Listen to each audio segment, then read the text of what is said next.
Trainee IAS పూజా కేత్కర్ ఎపిసోడ్లో మరిన్ని సంచలన విషయాలు వెలుగులోకి వస్తున్నాయి.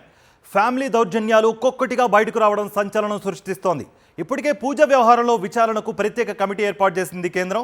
ఒకవేళ ఆరోపణలు నిజమని తేలితే ఉద్యోగం ఊడిపోవడం ఖాయమనే వార్తలు వినిపిస్తున్నాయి. వరుస వివాదాలతో ట్రైనీ ఐఏఎస్ పూజా కేత్కర్ కెరియర్ చిక్కుల్లో పడింది.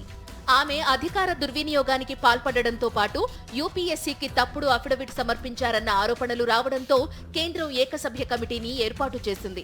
Department of personal and training DoPT అదనపు కార్యదర్శి మనోజ్ ద్వివేది ఇప్పటికే దర్యాప్తు ప్రారంభించారు. 2 వారాల్లో ఆయన నివేదిక ఇవ్వనున్నారు. తనకు నేత్ర మానసిక సంబంధమైన కొన్ని సమస్యలున్నట్లు యూపీఎస్సీకి సమర్పించిన అఫిడవిట్ లో పేర్కొన్నారు పూజా కేత్కర్. తప్పనిసరి వైద్య పరీక్షలకు మాత్రం డుమ్మా కొట్టారు. అలాగే ఆమె సమర్పించిన ఓబీసీ సర్టిఫికెట్ పైన అభ్యంతరాలు వ్యక్తమవుతున్నాయి. వీటిపై నిజ నిర్ధారణ చేయనుంది ఏకసభ్య కమిటీ. ఆరోపణలు నిజమని తేలితే పూజా కేత్కర్ ను సర్వీస్ నుంచి తొలగించే అవకాశం ఉందంటున్నాయి అధికారిక వర్గాలు. నిజాలు దాచిపెట్టి తప్పుడు మార్గంలో ఉద్యోగంలో చేరినందుకు క్రిమినల్ చర్యలు కూడా తీసుకోవచ్చని తెలిపాయి. పూణేలో సహాయ కలెక్టర్గా విధులు నిర్వర్తిస్తున్న కేత్కర్ పై ఆరోపణలు రావడంతో ఆమెను వాసిఫ్కు బదిలీ చేసింది మహారాష్ట్ర ప్రభుత్వం.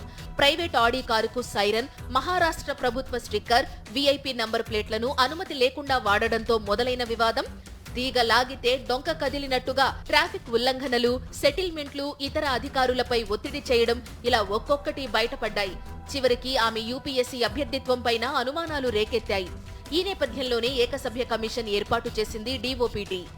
కూతురి వ్యవహారం సంచలనంగా మారితే పూజా కేత్కర్ తల్లి బెదిరింపుల వీడియో ఒకటి బయటకు వచ్చి కలకలో రేపింది.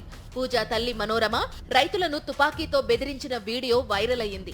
అయితే ఈ దౌర్జన్యంపై నోరు విప్పేందుకు నిరాకరించింది పూజా కేత్కర్. వీటి గురించి మాట్లాడే అధికారం తనకు లేదంటూ చెప్పిన మాటే మళ్లీ చెబుతూ తప్పించుకుంటోంది. నెటిజన్లు మాత్రం వెంటనే ఆమెను విధుల నుంచి తప్పించాలనే డిమాండ్లు వినిపిస్తున్నారు.